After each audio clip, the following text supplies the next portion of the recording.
All right, we got a new house here ready to go on the market. It's vacant and it's ready to go. It's going to go through the process and it's going to be in the hands of a productive entity who's now going to make it a productive part of the community. Here's the bottom line. The longer the house sits, the less it becomes worth and the bigger the loss to the bank. That's the bottom line. What good is it going to do to lengthen the process? It's already taken 1.5 years to get it to this stage since the last payment was made. So it's not doing anybody good to wait.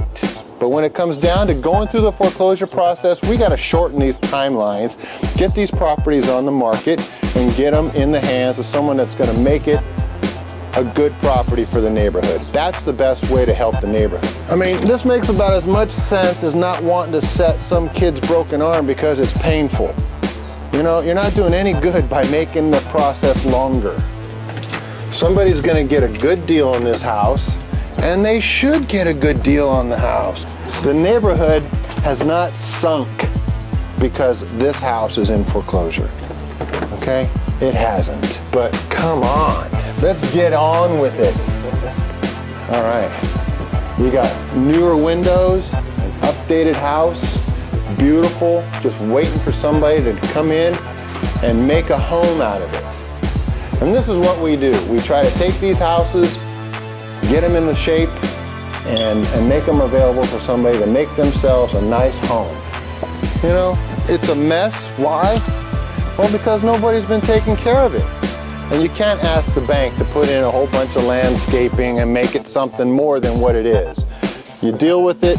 It is what it is, and that's exactly what you deal with.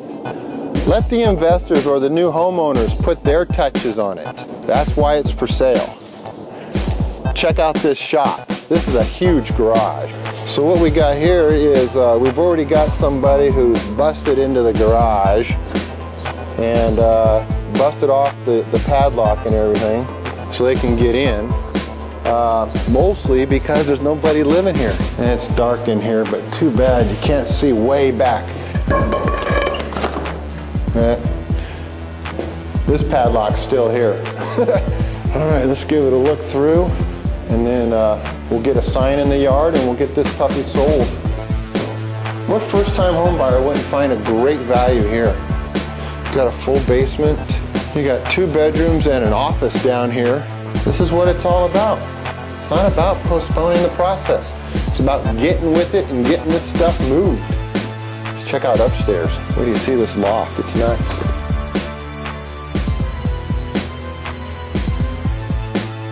Black windows and a nice big open area, an air conditioner, some skylights, a few baseboard heaters. This is very cool for a shorter person. Wouldn't be so cool for me, but you know, it ain't so bad. Get it priced right, and I'll bet you this thing sells within 60 days. And there's nobody in this neighborhood that's gonna complain that it's sold for 60 to 80 cents on the dollar. They're gonna be glad that somebody moved in and is now making it a good property for the neighborhood. Much better than a vacant property that can be vandalized.